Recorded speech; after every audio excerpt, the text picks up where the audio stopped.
ஆரங்குன்றம் அழகிய முருகா தீராவினைகள் தீர்த்திட வேண்டும்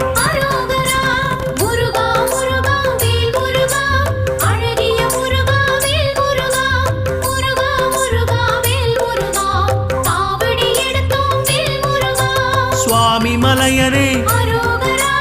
ஏரகத்திரைவா அப்பனுக்கு பாடம் சொன்ன